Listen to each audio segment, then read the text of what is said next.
Olivier, bonjour. Bonjour. Alors on se préoccupe beaucoup en ce moment de l'intelligence artificielle et des dommages qu'elle pourrait occasionner à l'économie. Mais vous dites finalement le véritable sujet, c'est la démographie et le vieillissement de la population. Or, il se trouve que le vieillissement de la population, on nous en parle depuis des décennies. Moi, je me souviens que lorsque j'étais encore au lycée, et ça remonte à plusieurs décennies, hélas, eh bien on nous en parlait déjà. Mais le truc qu'il faut souligner, c'est qu'on a une accélération de ce vieillissement qui est spectaculaire aujourd'hui. Oui. Alors, simplement, il y a 30 ans, oui, en effet, on n'en était pas au même point. Il y a eu une accélération.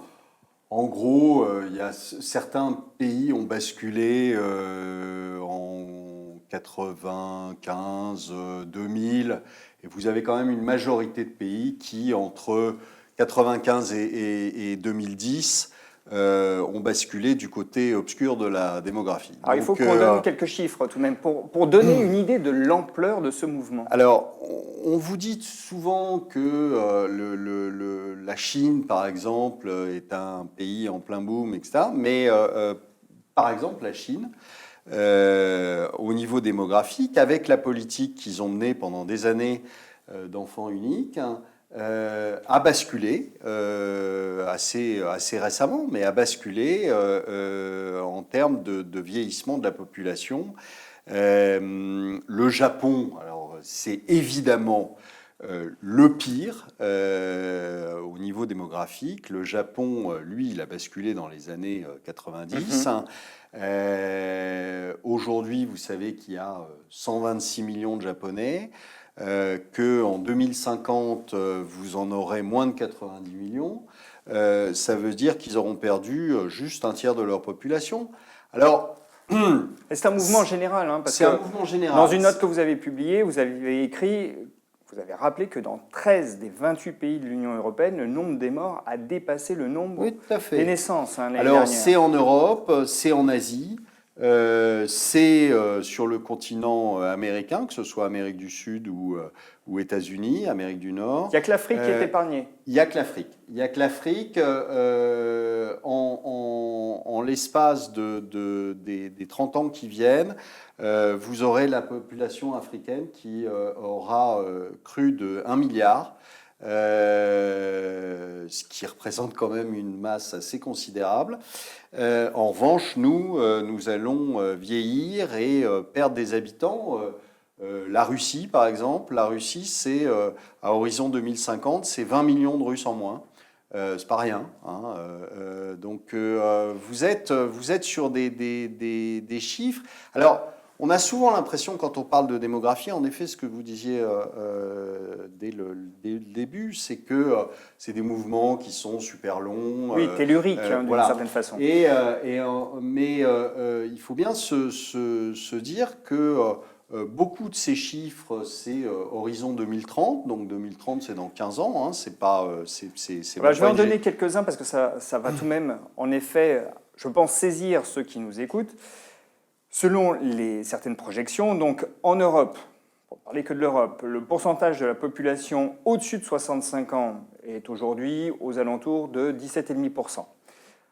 En 2030, et c'est dans très peu de temps, eh bien, on atteindra presque les 23%. Et en 2050, on devrait frôler les 28% de plus de 65 ans, ce qui est considérable. Ça, c'est pour l'Europe.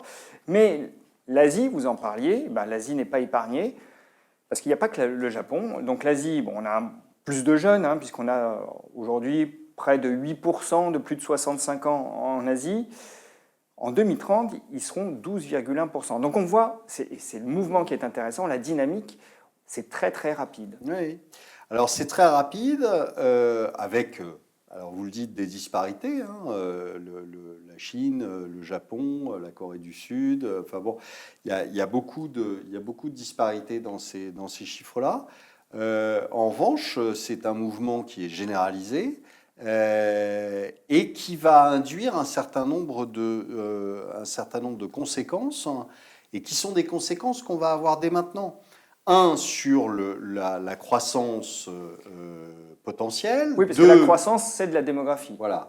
Un, sur la croissance potentielle. Deux, sur tout ce qui est système de santé et autres,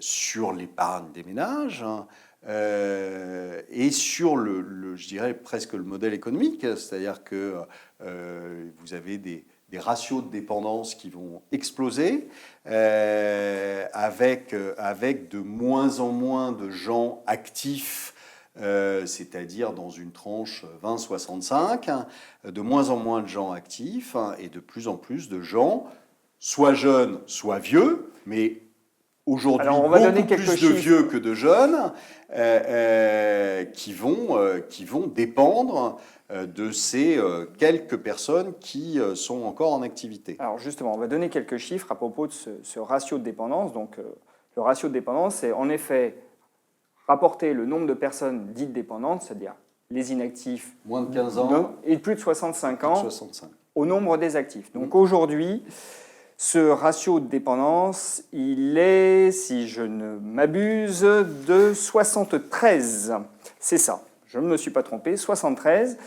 En 2050, il sera de 78. 78 inactifs pour 100 actifs. Sauf que à l'intérieur de ce taux, on voit un basculement entre les moins de 15 ans et les plus de 65 ans, puisqu'aujourd'hui, sur ces 73 personnes qui sont dépendantes des 100 actifs, eh bien, on a 15 vieux et 58 jeunes. Et en 2050, on aura 30 vieux et 48 jeunes. Et ça, c'est à l'échelle mondiale. C'est à l'échelle mondiale, ça va induire un certain nombre de conséquences dont on a l'impression que ça ne préoccupe personne. Alors, par cet effet de se dire que de toute façon c'est très, très éloigné, alors que ça ne l'est pas tant que ça, et donc aujourd'hui, on n'a pas l'impression que les gens se préoccupent beaucoup de ce phénomène, alors que ça va avoir des répercussions sur tout, c'est-à-dire sur vos investissements, sur les systèmes divers et variés. Listons justement les principales conséquences à vos yeux.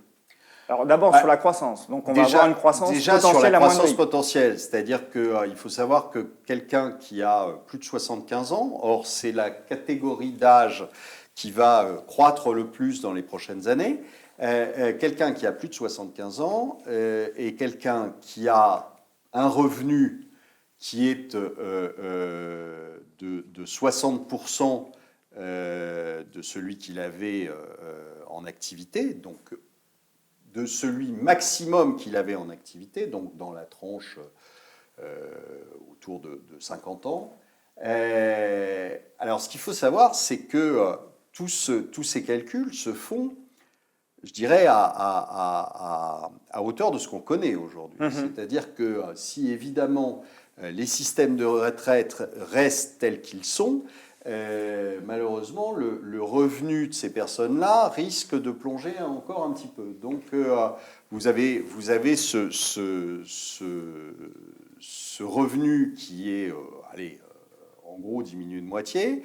On a une consommation en baisse aussi. Vous avez la consommation qui est aussi diminuée de moitié. Or, je vous rappelle que la consommation, c'est 70% du PIB. Donc, ce n'est pas juste un petit détail au passage. Donc, ça veut dire que pour maintenir la consommation, il faut imaginer qu'on travaillera bien au-delà des 65 ans. Alors, il faudra imaginer qu'on gagne bien au-delà des 65 ans. Et puis, vous avez un vrai souci, c'est-à-dire que j'ai mis ces chiffres dans l'étude. Un couple d'Américains, un ménage américain qui part à la retraite à 65 ans, a une espérance de vie d'un peu moins de 20 ans. Or, quand il part à la retraite, il a aujourd'hui, en moyenne, c'est pas la médiane, en moyenne, il a entre 200 et 250 000 dollars de côté. Bon. Le coût de sa santé sur ces années-là va être de 275 000 dollars. Comment fait-il pour vivre? Voilà. Il y a un problème de financement. Vraie question. Donc ça veut dire quoi? Ça veut dire tout simplement qu'il ne pourra vivre qu'en s'endettant.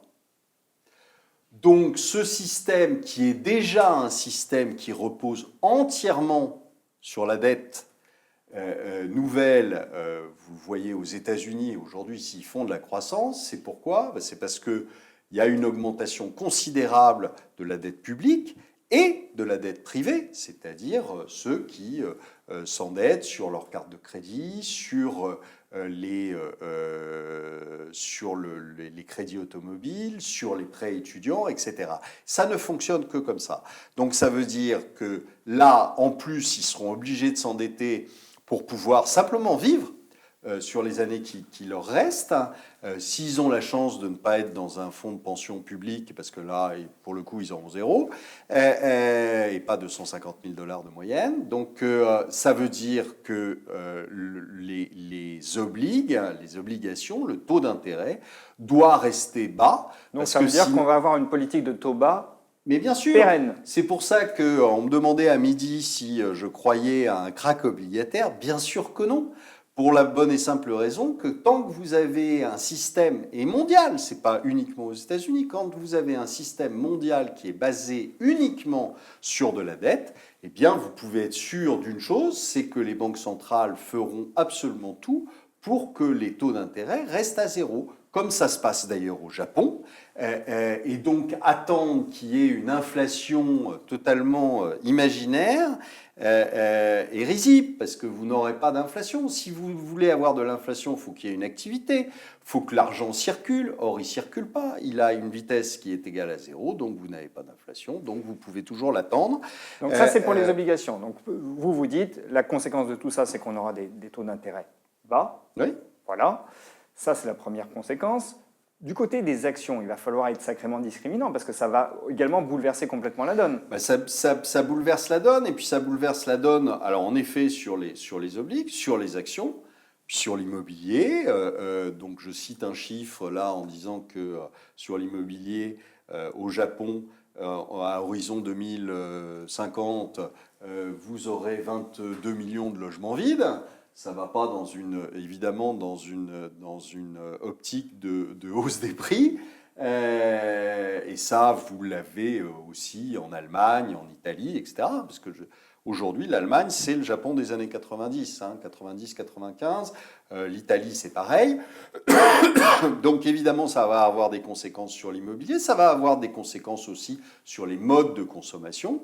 Et donc, évidemment, sur les actions. C'est-à-dire que si vous voulez vous inscrire dans une optique de long terme et de préservation du capital, vous avez la santé qui est un thème, vous avez tout ce qui est maison médicalisée, services, etc., autour de la vieillesse.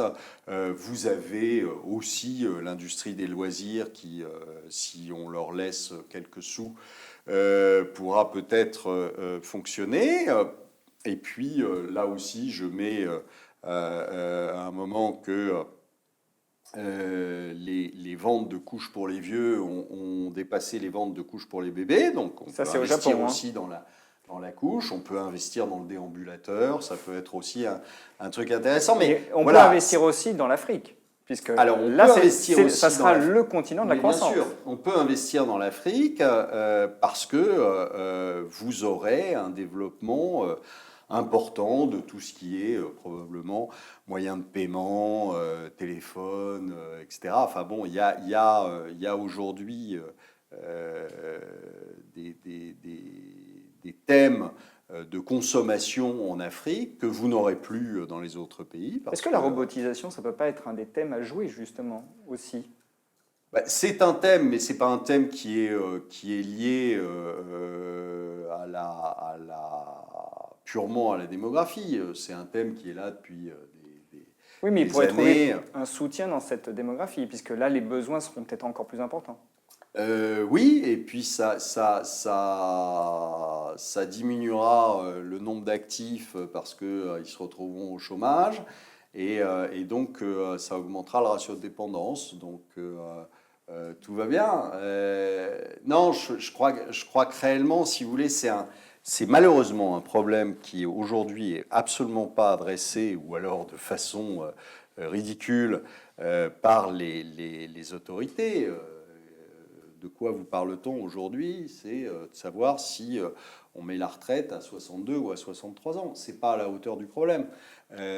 Or, c'est un vrai bouleversement auquel on va assister sur les prochaines années, et bouleversement aussi géopolitique, parce que quand vous avez des pays, en gros, riches quand même,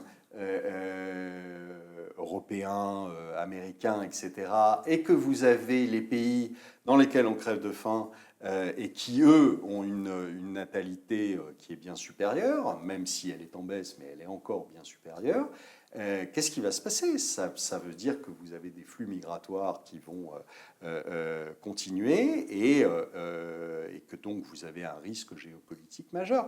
Donc tout ça, on a l'impression que ça passe 100 km au-dessus de la tête de nos joyeux dirigeants, qui Mais sont vous dites, beaucoup plus préoccupés par des petites choses. c'est à prendre en compte aujourd'hui quand on veut investir pour le long terme et à Bien horizon de 12 ans, puisque 2030, c'est dans 12 ans, eh bien, il faut le prendre en C'est considération. rien. Ce qu'il faut bien imaginer, c'est que quand vous prenez un crédit immobilier, c'est en général sur 20 ou 25 ans. Hein. Donc, ce qui va se passer d'ici 12 ans, c'est quelque chose qui doit normalement vous intéresser. Alors évidemment, ça vous intéresse beaucoup moins si vous faites du trading journalier et que vous revendez dans l'heure qui suit. Ça, je dois avouer ça sera que le mot de la fin, démographique- Olivier. Donc, quand on veut investir dans la durée, eh bien, il faut se soucier de la démographie. Olivier, merci.